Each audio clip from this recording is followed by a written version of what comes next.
Hi, my name is Abby Vinoy.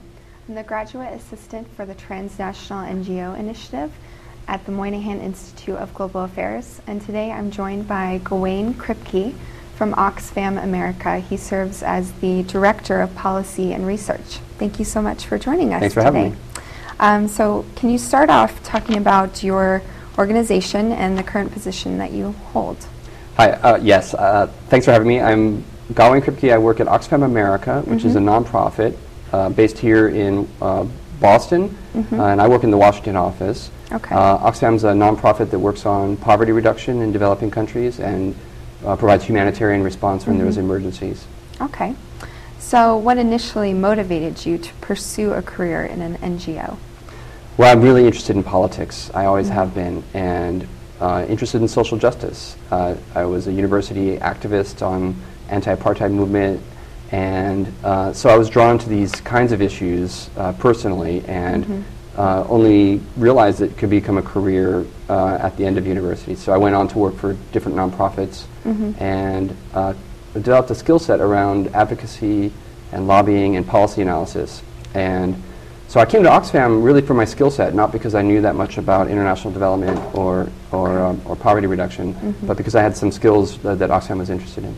Okay. What other NGOs did you work for prior to Oxfam America? I worked for Friends of the Earth, which is another international NGO that focuses on the environment. And I worked for a small NGO in Washington, D.C. called the International Policy, IPS, Institute for Policy Studies, which is a left-wing think tank. Okay.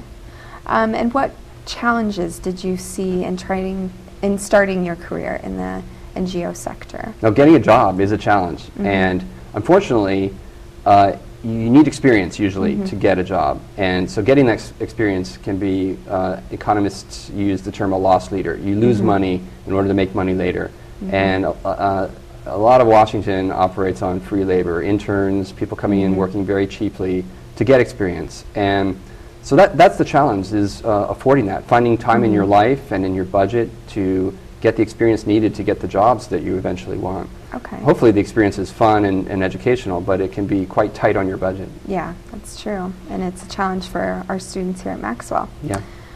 What suggestions then do you have for students trying to pursue a job in transnational NGOs beyond working for free? Yeah. Well, unfortunately, working for free is not possible for a lot of people. They just can't afford it. They have debt, or they have families to support and so forth. So, I mean, I have advice for people who come to Washington, which is to find a basic livelihood that may not be what they want to do, so that they can set themselves sustainably on a longer-term job search. So working in Starbucks or doing temp work, something so that you can keep yourself going for a while. That's one thing. But to work in these fields, you really have to throw yourself in. And making the leap to, say, go to a developing country and look for work there rather than hoping to find the job in the States, for example, is very scary, but I think often a successful strategy. And maybe the most, taking some risks like that, I think, is important, because it's pretty hard to break in through sort of the orderly, formal channels. Certainly. And that would seem to require a lot of networking. How do you suggest starting that and developing contacts in the NGO sector? Well, a lot of cold calling is, it's part of the business. It's part of the job. I consider it my responsibility to help people early in their careers, to give them advice and to meet with them. And so not everybody feels that way, but I think as someone early in your career, you have to muster the courage to call people up that you think are interesting or that might be useful to you in your search, and just ask to have coffee or just to talk to them on the phone and get some advice, and be persistent. Be polite, but be persistent, and recognize that most of us have been through it. We've been job seekers at one point, we've been early in our careers, and it's part of the life cycles that at one point you're asking for help, and at another point you hopefully you're giving help. Okay. That's great advice for our students. I think sometimes we have the fear of approaching leaders. So in the context of students here at Maxwell School, what kind of training or courses would you recommend that they take to prepare for a career in NGOs? Well, I think what NGOs miss is often the kinds of things that people don't get involved in NGOs because people join NGOs because they're mission oriented. They care about the cause. But NGOs, especially as they grow, need management, fundraising, basic systems, and most of the students here probably aren't that interested in them. But having some experience with basic systems, HR, finance, accounting, those kinds of things can be really helpful. You may not want to market yourself, go into that field as your career, but being able to have some basic competencies is pretty important, and will help not only in your job search, but as your career develops. Okay. Yeah. So in your day-to-day experience at Oxfam America, what's your schedule like in a one day? My day is a series of cups of coffee, and where I rush out of my office and try to get a cup of coffee. That's most of my day. But what I do is a very diverse set of activities that is a mixture of reading and learning, which is really important to stay abreast of the field, of events, and of politics, so that we can position ourselves to have an influence and make a difference. I do a fair amount of management.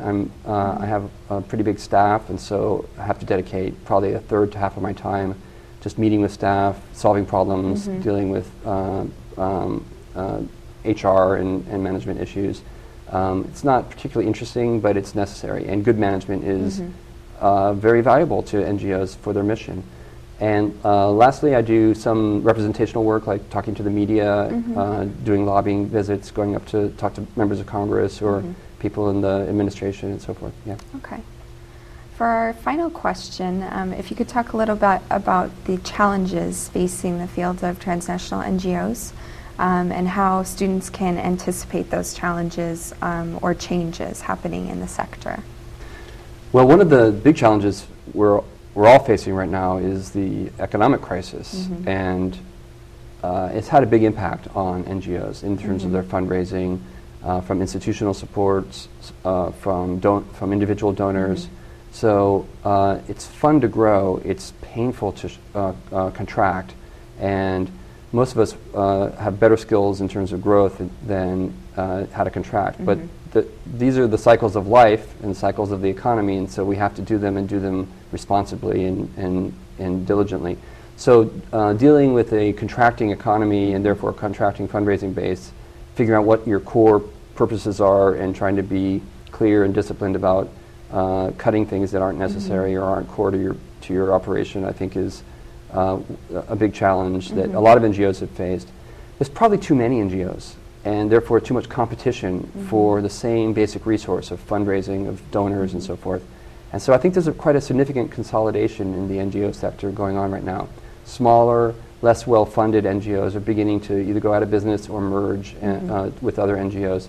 And ultimately it's probably necessary and a good thing, although we always want to encourage volunteerism and entrepreneurial activity and sort of the spirit of community that brings people together. But also there needs to be consolidations of it because there's a lot of redundancy, and and we don't want to waste money having repetitive or redundant systems. Okay. Yeah. Thank you so much.